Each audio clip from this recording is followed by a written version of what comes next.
মুখ্যমন্ত্ৰী হল আতিশী সিং। এতিয়া আছে আতিশীৰ ওপৰত বহু গুৰু দায়িত্ব।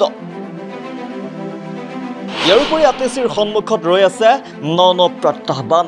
আতিশীৰ কাৰ্যকালৰ সময় তেনেই কম।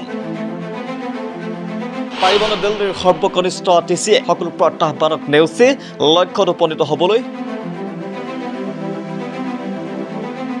অৱশেষত দিল্লীৰ মুখ্যমন্ত্ৰী হল আতিশী সিং। অৰবিন্দ কেজৰিৱালৰ পিছত ৰাজ্যখনৰ উত্তৰাধিকাৰী কোন হ'ব সেই সিদ্ধান্তত আছিল আতিশী সিঙৰ নাম।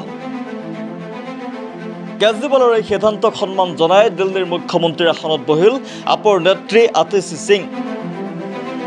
আতিশী মুখ্যমন্ত্ৰী হোৱাৰ লগে লগে আতিশীৰ সন্মুখত টোকৰ লগাইছে ইটোৰ পিছত সিটোৰ প্ৰত্যাহ্বানে। সমাগত বিধানসভা নিৰ্বাচন, ইতিমধ্যে কেজৰিৱাল জেলত থকাৰ বাবে দিল্লীত উন্নয়নৰ যি কাম চলি আছিল সেই কামসমূহ কাছৰ গতিত হৈছিল। বিভিন্ন আঁচনিৰ পৰা আৰম্ভ কৰি উদ্যোগলৈকে সকলো কাম অতি লেহেমীয়া গতিত চলিছিল। এতিয়া নিৰ্বাচনত ভাল ফল দেখুৱাবলৈ হলে সকলো দায়িত্ব পালন কৰিব লাগিব আতিশীয়ে। বিজেপিৰ পৰিকল্পনা চিন্তা চৰ্চা কেনেকৈ ওফৰাব আতিশীয়ে? সময় তেনেই কম আতিশী সিঙৰ হাতত। এই কম সময়ৰ ভিতৰতে আধৰুৱা সকলোখিনি কৰিব লাগিব দিল্লীৰ নতুন মুখ্যমন্ত্ৰীগৰাকীয়ে। মুখ্যমন্ত্ৰীৰূপে শপত গ্ৰহণ কৰাৰ পিছতে আতিশীয়ে প্ৰথমখন সংবাদমেল সম্বোধন কৰি কয় যে আগন্তুক নিৰ্বাচনত মুখ্যমন্ত্ৰীৰ আসনত কেজৰিৱালক পুনৰবাৰ বহুৱাটোৱেই প্ৰথম লক্ষ্য। বিৰোধীৰ সকলো জাল ফালি কেজৰিৱালক পুনৰ মুখ্যমন্ত্ৰীৰ আসনত বহুৱাটোৱে প্ৰথম দায়িত্ব বুলি কয় মুখ্যমন্ত্ৰীগৰাকীয়ে। সময় কম, পদ ডাঙৰ আৰু কৰিবলগীয়াও বহুখিনি আছে। তেনেস্থলত আতিশীয়ে পাৰিবনে নিজৰ লক্ষ্য পূৰণ কৰিব?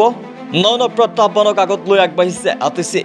এটা এটাকৈ যেন সকলো প্ৰত্যাহ্বান ওফৰাব আতিশী সিঙে। মনত প্ৰবল বিশ্বাস আৰু ধৈৰ্যলৈ খোজ দিছে আতিশীয়ে। ৰাজনৈতিক জগতখনত সকলোৰে চকু এতিয়া দিল্লীৰ নতুন মুখ্যমন্ত্ৰী আতিশীৰ ওপৰত, লগতে হ'ব লগা বিধানসভাৰ নিৰ্বাচনক লৈ। নতুন মুখ্যমন্ত্ৰীগৰাকীৰ সন্মুখত থকা বিৰোধীৰ প্ৰত্যাহ্বানসমূহক কেনেকৈ ওফৰাই নিজৰ দায়িত্ব পালন কৰি দেখুৱাব আতিশীয়ে? দেশৰ জনগণৰ চকু তাতেই নিবদ্ধ হৈ আছে। নেশ্যনেল ডেস্ক, সচ দ্য ৰিয়েলিটি।